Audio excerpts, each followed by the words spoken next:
And joining me right now to talk about the Gilas pool for the FIBA World Cup is none other than Sports' basketball analyst and a former Philippine basketball player himself, Coach Ronnie Magsanok. Coach, good morning. Welcome back to the show. Morning, Jay. Thank you for being here. Okay, Coach, biggest news. Although we did see even police report na si Andre Blatche started practicing with Gilas Pilipinas. Pero ang bumulag sa mga basketball fans is Jordan Clarkson's inclusion in this pool. Talk about the move by Coach Yao by the SBP to include Jordan Clarkson in this 19-man pool for the World Cup.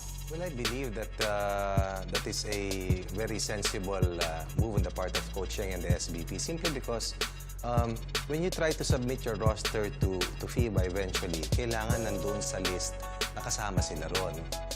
Regarding the technicalities of being issued a passport before the age of 16, Stanley Pringle, Christian Stan Hardinger, and Jordan Clarkson will fall into that category. So, meaning, yung spot na yon, according to the SBP President, Mr. Al Panlilio, na kay Andre Blatche niya. Ang alam ko na insurance player nila for that position is Christian Stan Hardinger. But, alam mo naman, naglaro na si Jordan Clarkson para sa Gilas Pilipinas. At who knows what can happen in between today and the World Cup. Siguro kung i-relax yung rules. Kung i-relax yung rules, then probably the dream combination can happen eventually for the Philippines. But for now, it's yun nga, like what Mr. Al Panlilio did say, it's Andre Blatche who will have that naturalized player. Kasi tandaan natin, dahil hindi lang naman tayo yung nag-aantay ng ganyang klaseng pagbabago ng rules. Sigurado magbe-benefit din yung ibang countries. And if we get stronger, then chances are the other teams are also bound to be stronger as well. That's a very valid point. Okay, so nabanggit mo nga, Coach, hindi lang naman si Clarkson, of course, Blatche is a naturalized player. You did mention Christian Stan Hardinger and Stanley Pringle, who also played for you sa FIBA 3x3, si Pringle. Kasi relax ang rules doon. Yes. Okay. Why were they added also dito? Kumbaga, if may possibility nga na hindi sila mapasama, why were they also added here in this pool? I think Coach Yang was very clear about his action on that. Dito sa preparation, players will get hurt at times, no? Naalala ko si Raymond Almasan suffered the sprain sa qualifiers. Yes. So, just to make sure that yung quality of practices and the players that may be available in case someone will not be able to play and keep himself fit for the main battle, nandun na. Pero kung titingnan mo, yung ginawa rin ni Coach Yang, naka-align sa mga positions that he's trying to protect. But he has also mentioned na meron na rin mga shoe-ins for possible slots doon sa World Cup. Of course, goes without saying na hindi ka rin na umakain ng 12 lang eh. So, at least 15 volunteer players, Bo Belga, and sabi ni Coach Yang, si Stanley Pringle, moves that up to 17. Christian Stan Hardinger is the insurance big, Ray is the 18th man, and then Jordan Clarkson will be the 19th dito sa pool ni Coach Yang. Pero titignan mo rin kung ano rin yung mga players na nawala. Yes. Kung sino-sino yung mga nawala. Nawala si Ferdy Ravena, nag-opt out na si Stan, si Scotty Thompson. Jason Castro is also out. Who else? Bobby Ray Parks Jr. declined. Right. Yes. So, titignan mo rin kung ano yung mga nawalang alas, and then, based on what happened, titignan mo yung pwede mong idagdag ayon dun sa nawala. And based on the system and the kind of team that Coach Yang has formed before and wants to form now, kasi iba naman yung makakalaban. Totally different battlefield ang haharapin ng Gilas Pilipinas compared to the one that they faced doon sa qualifiers. Coach, you are also, of course, affiliated with SBP. You're the program head ng 3x3 here in the country. Is Clarkson a backup plan dito kay Blatche eventually moving forward by the SBP? Is there something that you can share with us na is Jordan Clarkson, kasi he's younger, Clarkson is younger, are they still considering him trying pa rin na baka nga may mag-relax yung rules, maging low pa si Clarkson, or moving forward, can we see na baka siya yung maging naturalized player natin in future teams, future tournaments for Well, I don't see Clarkson as a backup plan for the national team. He is supposed to be a part of the plan to play alongside Andre Blatche. Remember that he was also able to see action already in the Asian Games and together with Stan Hardinger and Stanley Pringle. But eventually, everybody found out that we needed a dominant big man to help out the team dahil at the end of the day, rebounding, inside presence. So I think the plan is to have them play alongside. Together. Andre Not Blatche. one or the other. Oo. Yes. Kasi nakita na natin ang kaibahan eh. But paano kung magkasama? Yun ang hindi pa natin nakita. And that is the ultimate dream combo for the Gilas national team. Tingin mo game changer yon pag nagsama talaga yung dalawa na Blatche, Clarkson in one team?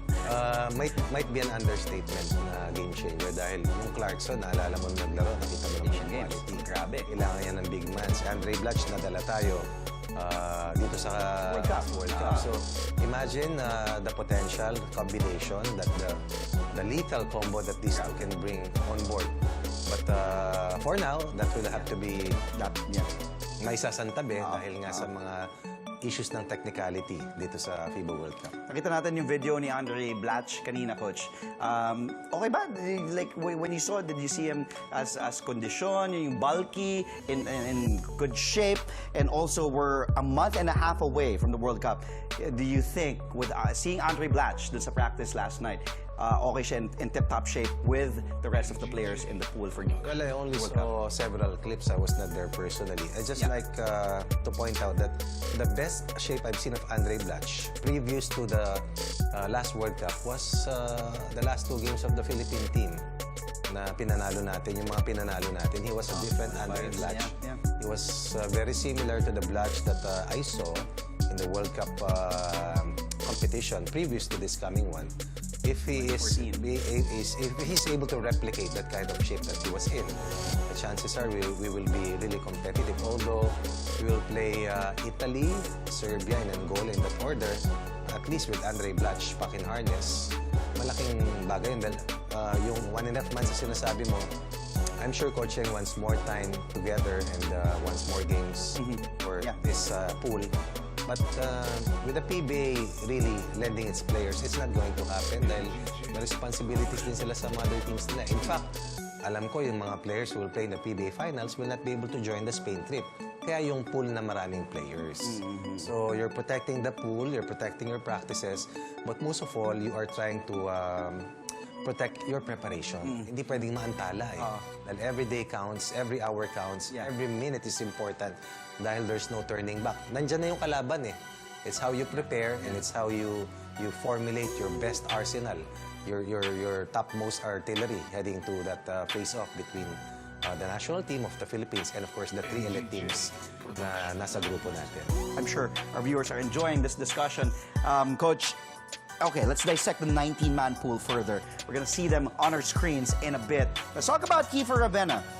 Because I did speak to Coach Yeng and I asked him kung sure man si Kiefer. Sabi niya, most likely, sure si Kiefer because nga of the departure of Jason Castro, Kiefer might, replace that role ni Jason na may iwan niya. So do you think, Coach, ikaw ba, in your opinion, si Kiefer ang sagot na makakapalit as we take a look at the lineup here on our screens, that Kiefer will be the primary option for point guard to replace Jason Castro? Let me put it this way. Yung Jason Castro is a totally different entity with Kiefer Ravena. Apples to apples, magkaiba talaga yan. Pambihira si Jason, ibang klase rin naman si Kiefer. The decision to not play anymore, binigyan na yan ng katotohanan ni Jason. So, that leaves Kiefer Ravena a possible spot. At tanda natin, nandyan na talaga si Kiefer bago mangyari. Incident, diba? So, yes. Parang Jordan Clarkson at yan, at Andre Blatche. Imagine what could have happened kung magkasama na naman si Ule. Pero hindi na nga mangyayari. Now, looking at the national pool, kung titignan mo dito, these are familiar names already to Coach Yeng. Pero meron dalawang bata. Si Jay Perez at and Robert Bolek. Why? There were some reports that players will not make it to the national team's World Cup. Will be a part of the Southeast Asian Games kasi dikit yan eh. Yes. Now, these are players who want to be immersed ni Coach Yeng already dun sa travel, dun sa intricacies of being a part of the national team while they're young. Ngayon si Kiefer, looking ahead and looking at the World Cup 2023, kasama yan sa 23 players for 2023. Now, the names that you showed earlier on your screens, I'm sure meron ng mga napupusuan si Coach Yeng dyan eh. Pero merong ilan na hindi na pwedeng lahat yan shoe-in eh, di ba? Dahil 12 lang eh. Pero it all depends on what will happen in their preparation. Probably, kung if everything goes well, shoot na yan. tatlo na lang ilalagay ni Coach Cheng talaga. Pero kung may masaktan, halimbawa, wag naman, then meron kang pwedeng ipalit dahil you protect every position. The big man position, the shooter's position, the point guard position. And I believe that Coach Cheng is also looking at a guard who can play the 1 and the 2 as well, combo guard. Na walang mawawala. Defensively, solid, and then you also want to be taller. We also have to point out that Gio Halalon is no longer around. At L.A. Itonoro is no longer with the national team. Mga pangalan na nakasama pa ni Coach Cheng nung siya ay naging national team head coach. Coach, alam naman natin na shooters, alam mo to, pagdating sa international play, kailangan ng shooters sa team. Correct. Also, nung 2014, nung nag-World Cup tayo, may mga Jeff Chan tayo noon. Jim Alapag, Larry Fonasher. Eto, let's talk about R.R. Pugoy, Troy Rosario, samang Matthew Wright. How important are these shooters, syempre para sa Gilas Pilipinas in this World Cup? Well, we may have Andre Blatche as our top big man, but we also have to have shooters because the other teams will have bigger frontline players. Goes without saying that in any offensive system in the global stage, you have to have shooters because most of the teams that we'll be facing have big men. We're also shooters. So it's imperative that our small men are dead shots from the guard position all the way to the fourth spot. Kasi si Andre may tira talaga sa labas eh. May stretch big yan eh. Oo, ano siya eh, multi-dimensional player. But it's integral for our success kung ano man yung upsets na makukuha natin that we have to be really dead shots from the 3 ball. Kasi ang laban mo dyan, dos ng kalaban, tres natin. Yes. Kasi kung tres nila, dos natin, parang mahirap sumabay. And we saw that happen in the Asian Games. Na I think we were only 3 of 30-something dun sa 3-point line. And it hurt us.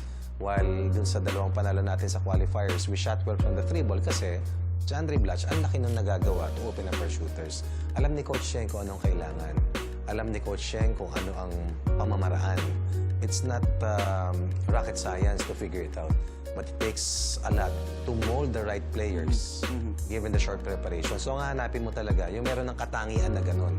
Pag binatawa mo, pasok. Pag nakalingat yung kalaban, pasok. Pag kinik out mo, pasok. Kailangan accurate shooter. Hindi pwedeng volume shooter dahil hindi ka makakapulot ng maraming rebounds maski nandyan si Andre Blatche. Pa isa-isa. Pero yung 3 possessions, bihira yan. You have to hit your shots because the opportunities are going to be very slim for you to get multi-possessions. Coach, let's talk about the Spain tournament. What are the national teams that are competing there? And also, what are we exactly getting from there, playing in that tournament sa Spain? Okay, looking at this national team, alam mo yung preparation nito kung saan pupunta, matagal pinagplanuhan yan. At saka, hindi rin naman basta-basta yan dahil may mga nilalaroan din yung makakalaban. Yes. So, I think we have built enough network and we have gained enough respect from the international teams all over the world na tulungan talaga. So, I believe that during the time of Coach Chotres, ganito na yung ginagawa, di ba? Travel to Europe, and then before going to the main competition, babalik ulit sa Manila para naman makapagpahinga yung mga players. Pero may lalabanan pa rin na team from Australia. So there are several teams, but we will not just play in Spain. I believe we will travel to other countries as well. Na spell out yan ni Coach Cheng kung ano yung Goodwill Games, meron din tayo against the Adelaide 36ers. Correct. Yung 4-time NBA champions siya dito yun, August 23 and 25. Like what you said, will happen here in Manila, which maganda din ang tune-up for us. That will be a week before the competition. The World Cup, Kasi August 31 to September 4 yung 3 laban natin. Pero hindi ka nang pwedeng umalis ng 2 days before lamang doon sa papuntang China kasi maraming pang kailangan gawin, alamin yung ensayo, and so on and so forth. So, this is a perfectly crafted preparation done many months ago, even before the team was formed, kasi hindi madaling gawin yan. But these are top-notch teams from Spain and other national teams as well. And hopefully, ang hinahanap kasi ni Coach Cheng dito, masanay ka sa banggaan, sa sakitan, masanay ka sa higantre, but most of all, masanay si Andre Blatche mag-compete again against taller players and against the best teams in the world. Coach, maraming salamat. Always a pleasure having you here. Anytime, and picking your brain, especially when it comes to basketball. Again, we just had Sports S basketball analyst and former national team player, Coach Ronnie Magsano.